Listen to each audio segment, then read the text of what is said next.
Ayan mga kalingap, marahin na aga sa Indogabos, mapagpalang araw para sa ating lahat. Ayan, thank you sa ating ama ng kalingap, Kuya Bal Santos Matubang, Kalingap Rab, Ate Edna Vlogs, at Ruel of Malalag. Ayan, support natin mga kalingap yung kanilang mga channel. Don't skip the ads dahil doon man lang makatulong tayo sa kanilang mga pabahay, sa kanilang mga tinutulungan. Diba? Talaga namang napaka the best charity vlogger nila Kuya Bal Santos Matubang at iba pang team kalingap. Ito na mga kalingap, balin nanood kasi may napanood akong isang video tapos nagbasa-basa ako ng comment. Ito yung napaagaw ng attention sa akin. Noong una, hindi ko naintindihan yung pinaglalaban ni ate, pero sa bandang huli, nagets ko yung tinutukoy niya. Ito, basahin natin. Ayan. Bakit ang tanong namin? Parang laban o bawi. Di po ba't kinuha nyo si Rachel bilang scholar? Bakit po kay Ruel nyo ipapasa ang sarili nyong batas? Ayan, hindi ko alam kung ano yung batas na sinasabi niya. Litong-lito na kami sa pabago-bago nyong Kalingap Laws. Kayo ang gumawa ng love team ni Rachel, bakit kayo din ang bumabawi? O diba, sa inyo na po nang galing. Sa inyo nang, sabi niya is, kayo ang gumawa ng love team, si Kalingap Rab or si Kuya Bal, kung sino ba. Ibig sabihin po, sila din yung may karapatan na magpahinto o ituloy, diba? Ang tanong naman ni ate na pa, kayo ang gumawa ng love team ng Rachel, bakit kayo din ang bumabawi? Alangan naman po ako ang bumawi o alangan naman ikaw o kung sinong Poncio Pilato. Syempre sila pa rin talaga ang may karapatan. Pati mga vlogger sa Lighthouse nangalito na. Kinakantsawa na nga kami mga fans ni BSM at Rab. Ang gulo daw ng paborito kong channel. Ayan, siguro komento ko lang dyan te, wag mo na lang patulan. Kasi kung talagang idol mo sila Kalingap Rab, sila Kuya Bal, diba?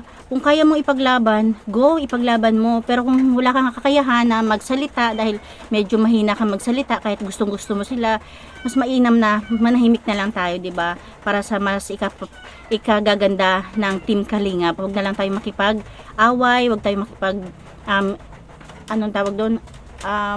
Bangayan. 'Di ba? Kasi kapag nakipag-anuhan ka pa, marami talagang masasami ang anti-Kalingap team, 'di ba? Kaya mas mabuti pang nanahimik na lang po tayo. Hayaan nyo sila. Diba? Si Lord ang nakakaalam kung ano talaga ang tama or tunay. Ito pa. Sana kung ano yung pangako mo Kalingap Rab, ito pa rin po ninyo. Di kumot may bahay na, itigil na kayo. Ipaano po yung binitawan yung pangako noon kay Rachel? Scholar siya ng Kalingap. Paano na lang po Kalingap Rab? Ito. Dito ko na nag-get si ate na kung ano pinaglalaban niya. Doon pala sa scholar ni Rachel. Siguro ang maikokomento ko lang, 'di ba? Nakakatuwa naman tong batang to kasi napakabait, 'di ba? Napaiyak nga ako dito nung mga una niyang vlog, nung in-interview sila na talaga namang love na love niya yung papa niya, 'di ba? Pero kung mapapansin niyo, wala akong mga reaction dito dahil gusto ko sanang reaksyonan, 'di ba? Kasi nakakatuwa sila ni Don Roel at saka ni Rachel. Nakakatuwa talaga sila. Kaya lang ang inaalala ko kasi mayroon ako ditong dalawang anak na babae na kung todo bawal ako, ganito ganyan. Tapos makikita nila na nagre-reaction ako sa 17 years old na kinikilig-kilig pa ako, 'di ba? Napaka-awkward naman. Baka sabihin nila, ano ba 'yan, mama?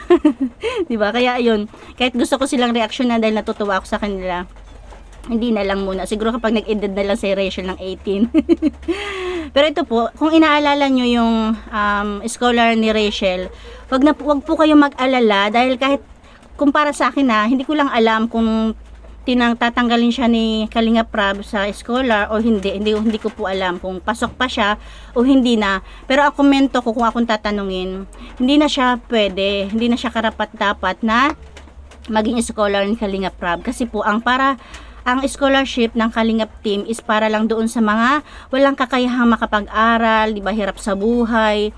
Sa nakikita naman po natin, 'di ba, napaka-success na ni Rachel dahil meron na siyang YouTube channel. Napakalaki ng views niya, mas malaki pa nga kay Kuya Bal. Kaya naman ang Kalingap is nakapokus ngayon kay Kuya Bal na sana isundin ng lahat, 'di ba? Kaya wag po tayo mag-alala kay Rachel. magpasalamat na lang po tayo sa tinatamasa niyang magandang nangyayari sa kanyang buhay ngayon, di ba? Lagi din natin suportahan si Rachel para kahit papaano is makatulong tayo sa kanyang pag-aaral, sa kanyang pamilya, di ba? Yun na lang po, matuwa tayo sa nangyayari kay Rachel. Kaya wag po kayong mag-alala kung sakali mang tanggalin ni Kalingap Rab si Rachel. Walang dahilan na walang rason na hindi maganda kung sakaling tanggalin ni Kalingap Rab. Kung sakali lang ha, kung ako nga tatanungin, hindi na talaga siya pwede. Kasi nga, monthly, kikita na siya, di ba? Ibigay na lang, ipaubaya na lang niya sa iba yung para dapat sa kanya. Kasi nagbablog na siya, nagbablog na yung ate niya, nagbablog na yung mga kamag-anakan niya, di ba? Kaya napakalaking tulong po talaga ng Kalingap team, lalong-lalo ni Kuya Bal. Napakarami nilang natutulungan. Alam niyo po ba, nakakatuwa talaga. Kailan lang ako, nung June lang ako napakasok sa Kalingap team, nananay yung balahibo ko. Nagulat talaga ako dahil halos buong nakapaligid, nakapaikot kina Kuya Bal. Nagbablog na at pinapahintulutan ni Kuya Bal, 'di ba? Ultimong kaming mga reactionist or reactors video nila, talagang binigyan nila ng pahintulot, is naka-appreciate na po talaga. Tapos kung mapapansin nyo, halos mga kamag-anakan ito nagsangay-sangay na, 'di ba? Hindi po lalago ang kanilang channel kung hindi dahil kay Kuya Bal. 'Di ba? Napakahirap. Pagpalagay nyo na sino ba mga nakapalibot kay Kuya Bal na ngayon sikat na, talagang kumikita na. Katulad nila Dong Roel, nila Rachel, ng ibang Kalingap team, 'di ba? Kung nag-umpisa sila na walang Kuya Bal Santos Matubang, 'di ba? Alam to na mga nagbablog na nagsimula sa zero na walang kinapitan, napakahirap po. Minsan inaabot na ng taon pero wala pa rin. Kahit pa sabihin charity vlogger yan, napakaraming charity vlogger na mahina ang views. Ano yan? Ayun, napakarami po. Kung mapapansin nyo, napakaraming charity vlogger na napakahina ng views. Pero yung mga nakapaikot, nakapapalibot kay Kuya Bal, ang lalaki ng views. Kaya nga, ngayon, nagbaba si Kuya Bal na-terminate muna yung mga Kalingap partners dahil napansin nga ng iba na bumababa na ang views ni Kuya Bal. Nasang-ayon ako sa ginawa ni Kuya Bal. Kasi alam nyo ba, nung pagpasok ko pa lang sa Kalingap, syempre, hindi muna ako nag-reaction, nanood-nood muna ako. Napansin talaga ako, na nagulat na lang ako ngayon na nagbaba ng ganyang bata si Kuya Bal, na sabi ko, dapat talaga ginawa na to. Kasi 'di ba sabi nga, maraming nagsasabi na ang mga reactors daw ang nagpababa sa views nila Kuya Bal. Pero sabi nga 'di ba, ang Kalingap partners ngayon ang nawala. Napanood ko to kay Ma'am Bupil. Oo nga naman 'di ba? Kalingap partners ang nawala ngayon, pero unti-unti na ang bumabalik ang views ni Kuya Bal, 'di ba? Kasi kaming mga reactors is sinusunod namin kung anong oras kami pwede mag-upload, 'di ba, mag-reaction. Samantalang sa Kalingap partner, napansin ko lang po to nung hindi pa ako nagsisimula mag-reaction.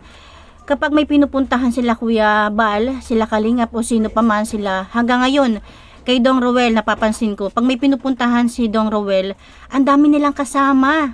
'Di ba? Tapos nagbibideo si Dong Roel, ang dami ring nagbibideo, napapansin ko lang. Tapos ganito din yung nangyari kay Kuya Bal nung mga nakaraan. Pag nagbibideo, 'di ba? Ang daming nagbibideo, tuloy kapag pinanood na ng iba, wala nang thrill. Kasi napanood na nila sa iba. Hindi nahuli na si Kuya Bal. 'Di ba? Kaya naman, 'yun, napakaganda ng plano ngayon ni Kuya Bal na sabi niya kasi meron pa rin kasi mga naiwan na Kalingap partner na maliliit yung views. Yung malalaki yung views, medyo pinalaya-laya na ni Kuya Bal dahil may kakayahan na sila, 'di ba? Malaki-laki na yung views nila eh. Ang tinutulungan na lang ngayon ni Kuya Bal is yung mahihina ang views. Ang plano niya, kung sino yung naka-scout, kung kanino yung video, dun lang yung video, hindi sila pwedeng mag-video lahat. Na okay, 'di ba? Kasi dati kahit sino na lang yung mag-video, 'di ba? Kaya yun talaga yung napansin ko din noon, kahit sino na lang mag-video. Pero ngayon hindi na.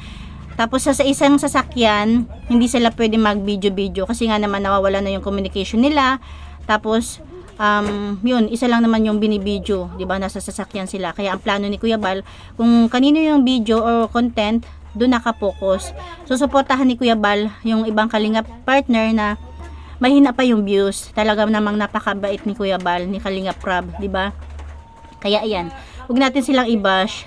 Ayan, dito kay ate, kung saan na napunta yung sinabi ko about lang naman dito sa scholar ni Rachel, na wag na po tayo mag-alala dahil kayang-kaya na yun ni Rachel.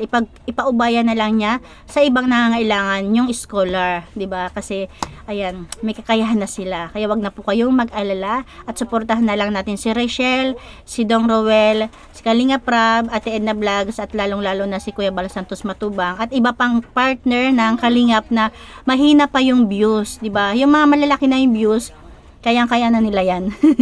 Yun lang mga Kalingap. Thank you for watching. God bless you all and Jesus loves you.